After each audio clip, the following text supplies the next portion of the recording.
प्रणाम। हर हर महादेव। जय शिव शंकर। जो इंद्रियों की रक्षा करे और गौ की रक्षा करे वह गोरख है। उन गोरख के शरणागत हम सबको होना चाहिए अपने कल्याण के लिए। साधकों, जब तक जीव गोरक्ष की शरणागत नहीं होता उसका कल्याण संभव नहीं है, यह सत्य है। तो गोरख कौन है? जो अपनी इंद्रियों की रक्षा करे और गौ की रक्षा करे। हम सबको भी अपनी इंद्रियों की रक्षा करनी चाहिए, इसे दूषित होने से रोकना चाहिए और गौ को सेवा अवश्य प्रदान करनी चाहिए। गौ की सेवा करें, ये हमारा जीवन का लक्ष्य होना चाहिए। तभी हम गोरक्ष के शरणागत हो सकते हैं और जब तक गोरक्ष के शरणागत हम नहीं होते हमारा कल्याण संभव नहीं हो सकता। गोरख का मार्ग बड़ा सरल मार्ग है। उस मार्ग का अनुसरण करने मात्र से हम शंकर जी के साथ योग स्थित कर सकते हैं, आत्म भाव में स्थित रह सकते हैं। तो वो कौन सा मार्ग है? वह मार्ग है योग का मार्ग। इसे हठ योग कहा जाता है। हठ योग यानी बलपूर्वक और हठ पूर्वक योग की सिद्धि हठ योग कहलाती है। कैसे? बलपूर्वक और हठ पूर्वक। हठ का तो आपको पता है कि हठ क्या होता है और बल का भी पता क्या होता है। योग की सिद्धि, शंकर जी से मिलन, वह हठ योग कहलाता है। इस योग के 6 अंग होते हैं, जैसे आसन, प्राणायाम, प्रत्याहार, ध्यान, धारणा, समाधि। ये हठ योग के 6 अंग होते हैं। हम धीरे धीरे इस चैनल के ऊपर आपको समझाएंगे कि आसन का क्या महत्व है और प्राणायाम का क्या महत्व है, प्रत्याहार का क्या महत्व है, धारणा का क्या महत्व है, ध्यान का क्या महत्व है और समाधि की स्थिति क्या होती है। हम सब समझाएंगे इस चैनल के ऊपर। चैनल को सब्सक्राइब अवश्य करें ताकि सबका कल्याण हो सके। आप सबके कल्याण हेतु ही हमने इस चैनल का निर्माण किया है। हम तत्व ज्ञान इस चैनल के ऊपर प्रस्तुत करते हैं ताकि आप सबका कल्याण हो सके।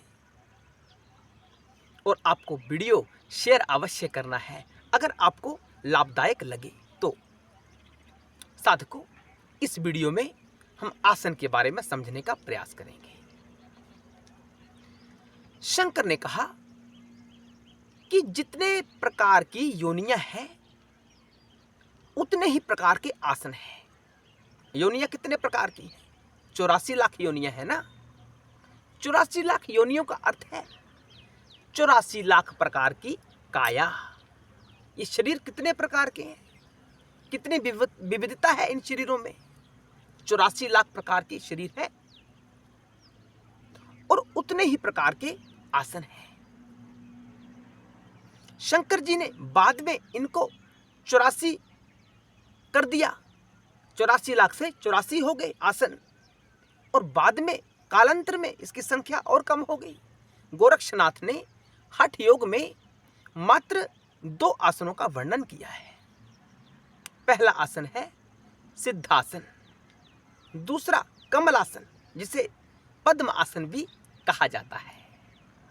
ये कोई साधारण आसन नहीं होते साधकों, ये बड़े महत्वपूर्ण आसन होते हैं। आजकल टीवी चैनल्स के ऊपर बड़ी सरलता के साथ ये उपलब्ध है। इसका अर्थ ये नहीं कि इनकी उपयोगिता कम हो जाती है, नहीं। इनको करने वाला कोई बिरला ही होता है। ये बड़े महत्वपूर्ण होते हैं। जहाँ तक सिद्धासन की बात है, जैसा कि नाम से ही पता चलता है कि सिद्धासन, सिद्ध करने वाला आसन। जितने भी सिद्ध हैं ना, नौनाथ 84 सिद्ध, सब इसी आसन के माध्यम से सिद्ध हुए हैं। तो हम सबको भी इनका प्रयोग अवश्य करना चाहिए। बात तो प्रयोग करने से बनती है, अन्यथा बात बनने वाली नहीं है। ज्ञान को सुना तो ये तो श्रवण का विषय बनकर रह गया। हमारा कल्याण कैसे होगा, चेतना शुद्धता की तरफ कैसे जाएगी जब हम इसका प्रयोग अपने जीवन में करेंगे, अन्यथा कोई लाभ होने वाला नहीं है। इसलिए साधकों, ध्यानपूर्वक सुनना हम जो बात आपको कह रहे हैं। सिद्धासन।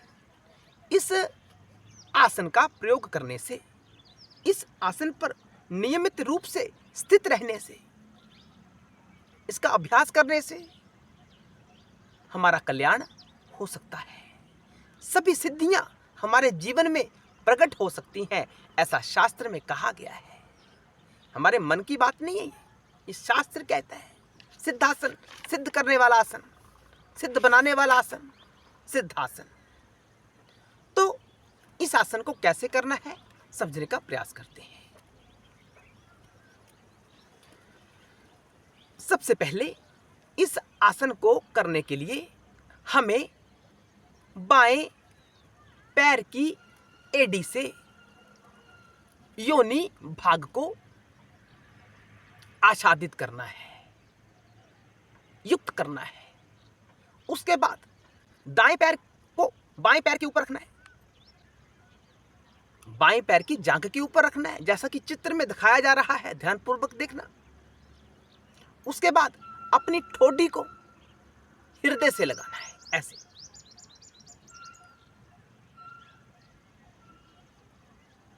और अपने शरीर को जड़ जैसा बना लेना है, एक पत्थर जैसा बना लेना है। उसमें कोई हलचल नहीं होनी चाहिए। जड़ता के भाव में अपने शरीर को रखो, ऐसे करके। और अपनी संपूर्ण इंद्रियों को नियंत्रण में रखो, उसे भागने ना दो। देखने वाली इंद्री भागती है कि मैं कुछ दृश्य देखूं, उसे रोको, अपने पास रखो। सुनने वाली इंद्री कुछ सुनना चाहती है, जीवा कोई स्वाद चाहती है, त्वचा स्पर्श चाहती है, इसे रोको। और इस भाव के साथ, जैसा हम वीडियो में कर रहे हैं, आपने अपनी भ्रिकुटी के मध्य में ध्यान को एकाग्र करना है, दृष्टि के साथ, ऐसे।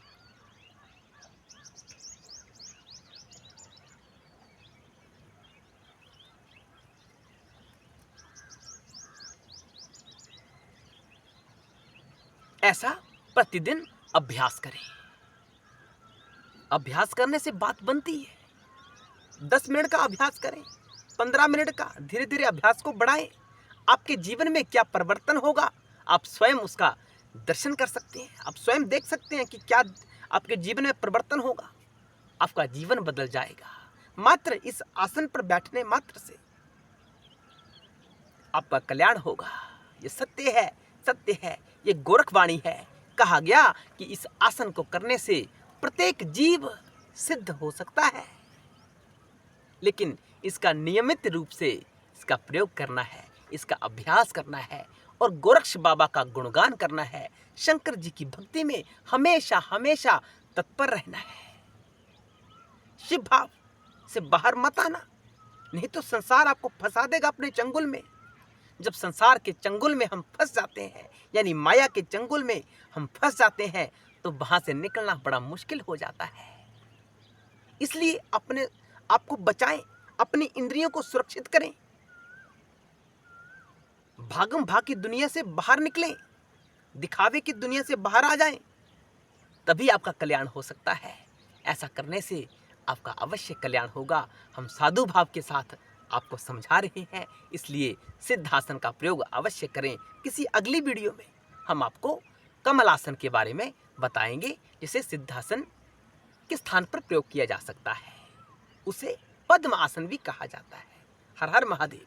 जय शिव शंकर, जय भोलेनाथ।